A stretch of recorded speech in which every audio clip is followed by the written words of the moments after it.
Open చేస్తే BRS ఖాళీ. KCR and family తప్ప ఆ పార్టీలో ఎవరు మిగిలరు. సీఎం రేవంత్ రెడ్డి ప్రభుత్వాన్ని పడగొట్టేందుకు బీఆర్ఎస్ బీజేపీ కుట్ర. లక్ష్మణ్ 8 సీట్లతో ప్రభుత్వాన్ని ఎట్లా ఏర్పాటు చేస్తావో చెప్పు. మోదీ కేసీఆర్ కుట్రలు సాగనివ్వం. మాతో గోక్కున్నోడెవడు బాగుపడలే. కాంగ్రెస్ సర్కారును కాపాడుకుంటామని బీఆర్ఎస్ ఎమ్మెల్యేలే వచ్చి చెప్పిపోతున్నారు. హామీలను అమలు చేస్తుంటే కేటీఆర్, హరీష్, కవిత ఓర్వలేకపోతున్నారు. ఎవరెన్ని కుట్రలు చేస్తే ఆ రాష్ట్రంలో 14 ఎంపీ సీట్లను గెలుస్తాం. మణుగూరులో ప్రజా దీవెన సభలో సీఎం వ్యాఖ్యలు. అయితే ఏది ఏమైనప్పటికీ లక్ష్మణ్ అంటే భారతీయ జనతా పార్టీ నేత లక్ష్మణ్ అంటా ఉన్నారు 8 సీట్లతో ప్రభుత్వాన్ని అంటే మొత్తం మీద ప్రభుత్వం పడిపోతుంది ఈ ఎన్నికలు అంటే పార్లమెంట్ ఎన్నికలు అయిపోయిన తర్వాత అని చెప్తా ఉన్నారు. ఎట్లా పడిపోతుంది? మీరు ఉన్నదే 8 మంది, తర్వాత ఒకవేళ బీఆర్ఎస్ ఉంటే 39 మంది, మీ ఇద్దరు కలిసి మరి ఇంకేమైనా చేస్తారా ఇదని చెప్పేసి ముఖ్యమంత్రి అడుగుతా ఉన్నారు. మరోవైపు ఏమవుతుందంటే అసలు యాక్చువల్గా బీఆర్ఎస్కి సంబంధించినటువంటి ఎమ్మెల్యేలే మీ ప్రభుత్వం బరాబర్ ఉంటుంది, మంచిగా ఉంటుంది అని చెప్పి చెప్పిపోతున్నారు. దాని అర్థం ఏంటంటే మేము కూడా వస్తామని చెప్పి చెప్తున్నారు. ప్రకాష్ రాజేంద్ర నగర్ ఎమ్మెల్యే ప్రకాష్ గౌడ్ పోయి, మా చేవెల్లి ఎమ్మెల్యే ఒక్కొక్కరు పోయి చాలా మంది పోయిరు. భద్రాచలం మెదక్ నుంచి 4 ఎమ్మెల్యేలు వచ్చి, భద్రాచలం ఎమ్మెల్యే అవును వెంకట్రావు బాయ్, తెల్ల వెంకట్రావు అందరు కూడా వచ్చిపోతున్నారు. కాబట్టి ఇది ఏంటంటే 15 మంది ఆల్రెడీ రెడీగా ఉన్నారు. ఇంకా కొంతమంది కూడా వాళ్ళు రెడీ అవుతున్నారు బీఆర్ఎస్.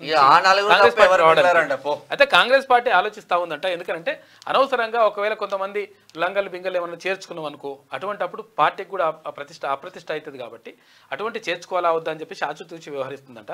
కానీ కొంతమంది మేము ఆడ పడగొడతాం, పీకేస్తాం, ఏకేస్తాం అని చెప్పేసి డైలాగులు కొడతా ఉన్నారు. ఇది కరెక్ట్ కాదని చెప్పేసి ముఖ్యమంత్రి అంటా ఉన్నాడు. ఇందిరమ్మ ఇండ్ల పట్టాలు ఆడబిడ్డల పేరుతోనే 22,500 కోట్లతో 4.50 లక్షల ఇండ్లు కట్టిస్తాం. సీఎం రేవంత్ రెడ్డి ఇందిరమ్మ ఇండ్ల పథకం భద్రాచలంలో ప్రారంభం. భద్రాచలంలో నిన్న ఇందిరమ్మ ఇళ్లకు సంబంధించి ఆ పథకాన్ని ప్రారంభించారు నమూనా కూడా మంత్రులు కూడా. అయితే 100% 22,500 కోట్ల రూపాయలు ఇందిరమ్మ ఇండ్ల కోసం ఖర్చు పెడతాం. ఒకవేళ ఇండ్ల జాగా ఉన్న వాళ్ళకు 5 లక్షల రూపాయలు, ఒకవేళ ఇండ్ల జాగా లేని వాళ్ళకు ఎవరైతే ఉంటారో వాళ్ళకు జాగాతో పాటు 5 లక్షల రూపాయలు ఇస్తామని చెప్పేసి చెప్తా ఉన్నారు. మొదట జాగా ఉన్న వాళ్ళకి ఇస్తారంట. తర్వాత ఒకటి విషయం ఏంటంటే చాలాసార్లు మనం కూడా చెప్తా ఉన్నాం, తర్వాత రాష్ట్ర ప్రభుత్వం కూడా చెప్తా ఉంది. అయితే దయచేసి ఎవరైతే ఇండ్లు ఉంటాయో ఆల్రెడీ ఎవరైతే ఇండ్లు ఉండి తర్వాత అన్ని కూడా ఉన్న తర్వాత కూడా మళ్ళీ అప్లై చేసుకోకండి. ఎవరైతే నిజంగా నిరుపేదలు ఉంటారో, ఫస్ట్ ఇల్లు లేని వాళ్ళు ఉంటారో వాళ్ళకి అవకాశం కల్పించండి ఫస్ట్. ఆ తర్వాత నిజంగా ఒకవేళ అవకాశం ఉంటే మళ్ళీ మీరు కూడా అప్లై చేసుకోండి, కొంతవరకు అటు ఇట్లు ఉన్నా కానీ ఫస్టే ఇండ్లు ఉన్న వాళ్ళు అప్లై చేసుకొని ఇండ్లు లేని వాళ్ళకి అన్యాయం చేయొద్దు. కాబట్టి ఈ విషయాన్ని దృష్టిలో పెట్టుకుంటే బాగుంటుంది. రాష్ట్ర ప్రభుత్వాన్ని పడగెట్టేందుకు బీఆర్ఎస్ బీజేపీ కలిసి కుట్ర చేస్తున్నాయని, ఇందుకు బీజేపీ నేత లక్ష్మణ్ మాటల నిదర్శనమని సీఎం రేవంత్ రెడ్డి మండిపడ్డారు. 8 సీట్లున్న బీజేపీ నేత లక్ష్మణ్ ఎంపీ ఎన్నికల తర్వాత రాష్ట్రంలో ప్రభుత్వం ఉండదని అంటున్నాడు. అయ్యా లక్ష్మణ్, 8 సీట్లతోటి నువ్వు ఎట్లా ప్రభుత్వాన్ని ఏర్పాటు చేస్తావో చెప్పు. అంటే బీజేపీ బీఆర్ఎస్ ఒక్కటే ఈ ప్రభుత్వాన్ని పడగొట్టాలని కుట్ర చేస్తున్నట్టే కదా. మోదీ కేసీఆర్ కలిసి మా ప్రభుత్వాన్ని పడగొట్టాలని చూస్తే ఊరుకోం. మాతో గోక్కున్నోడెవడు బాగుపడలే అని హెచ్చరించారు. ఒకవేళ తాము గేట్లు తెరిస్తే బీఆర్ఎస్లో కేసీఆర్ ఆయన ఫ్యామిలీ తప్ప ఎవరూ మిగిలనని, అందరూ కాంగ్రెస్ కండువా కప్పుకుంటారని రేవంత్ రెడ్డి అన్నారు. ఇక భద్రాద్రి కొత్తగూడెం జిల్లా మణుగూరులో సోమవారం నిర్వహించిన ప్రజా దీవెన సభలో సీఎం మాట్లాడారు. అభయహస్తం హామీలను ప్రభుత్వం అమలు చేస్తుంటే ఓర్వలేక కేటీఆర్, హరీష్ రావు, కవిత శాపనార్థాలు పెడుతున్నారని ఆగ్రహం వ్యక్తం చేశారు. ఇక బీఆర్ఎస్ ఎమ్మెల్యేలు మాత్రం ఇందిరమ్మ రాజ్యాన్ని కోరుకుంటున్నారని చెప్పేసి అక్కడ ముఖ్యమంత్రి చెప్తా ఉన్నాడు. ఇక నిన్న యాదగిరిగుట్ట లక్ష్మీనరసింహస్వామి బ్రహ్మోత్సవాలు కూడా ప్రారంభమైపోయినాయి. కాబట్టి యాదగిరిగుట్ట లక్ష్మీనరసింహస్వామి వారికి పట్టు వస్త్రాలు సమర్పించిన సీఎం రేవంత్ రెడ్డి దంపతులు, పక్కన మంత్రులు వెంకటరెడ్డి, ఉత్తమ్ కుమార్ రెడ్డి, కొండ సురేఖ వీళ్ళందరూ కూడా ఉన్నారు. అయితే దీనికి సంబంధించి కూడా ఒక వివాదం వచ్చింది. అంటే చెప్తా ఉన్నారు, ఒకటి రకరకాల ట్రోల్ చేస్తూ ఉన్నారు. దానికి సంబంధించి కూడా మనం వివరాలు చెప్తాము. ఇంకా చాలా కీలకమైనటువంటి విషయాలు మనం చర్చించుకునే ఉంది. అయితే ఇక్కడ ఏమంటున్నారు, అయితే గేట్లు తెరిస్తే ఎట్టి పరిస్థితుల్లో బీఆర్ఎస్ పార్టీలు ఎవరు కూడా ఉంటారని చెప్పేసి ముఖ్యమంత్రి అంటా ఉన్నాడు. చూద్దాం ఒకసారి.